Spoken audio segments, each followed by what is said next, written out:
Kjo shtëpia ndoshta më impozante, nëse po përdor një fjalë të huaj e Tiranës, shtëpia ndërtuar nga vëllezërit Selim Pash Toptani dhe Ali Bej Toptani. Shtëpia është rreth 1500-2000 metra katror kjo pjesë, por shtëpia origjinale ka pasur dhe një identike sa kjo në anën tjetër, që ishte shtëpia Ali Beut, kjo ishte shtëpia Selim Pashës. Por në vitin 1914 Haxhi Qamili e dogji shtëpinë Ali Beut, por ruajti shtëpinë e Selim Pashës, pra gjysma e saj u dogj. Shtëpia ka 32 dhoma gjumi dhe disa ambiente ose holle. Është një prej shtëpive më të mëdha në Shqipëri, një prej shtëpia më e madhe e Tiranës dhe një prej shtëpive më të mëdha në Ballkan kohën që është ndërtuar.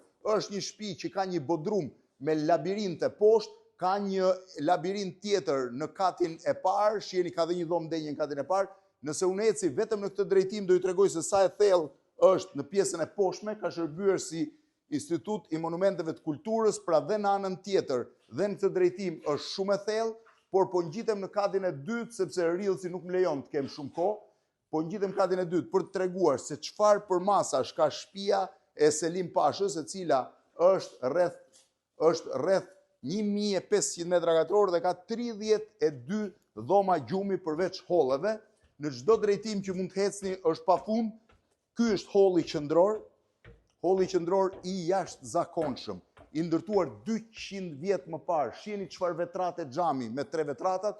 Këtu ka hyrjet në 1, 2, 3, 4, 5, 6, 7, 8, 9 labirinte. Secili labirint ka një numër dhomash, është e vështirë t'ju çoj të gjithë, por po ju çoj të njëri prej tyre për të treguar historinë e bukur. Ky është një labirint që të çon në një seri dhomash, pra shiheni, këtu ka një dhomë këtej, një dhomë këtej të thellë, ka dhomën tjetër këtu dhe një dhomë këtu prap dhe një mini dhomë këtu ku ka dalë gjelbrimi.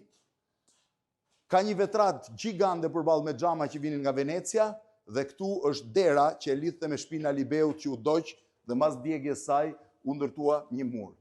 Në 200 vjet më parë, në 1830-ën, në Shqipëri kishte një shtëpi të tillë që as në Europë, insistoj edhe një herë, nuk ishte e zakonshme. Ishte koha kur toptanësit filluan të imitonin stilin e pashallarëve të Perandorisë Osmane të Konstantinopolës dhe ndërtuan një shtëpi të tillë gjigande. Është e garantuar që në atë kohë Athina, pa ndërtuar pallatin mbretëror, nuk kishte një shtëpi në këto përmasa.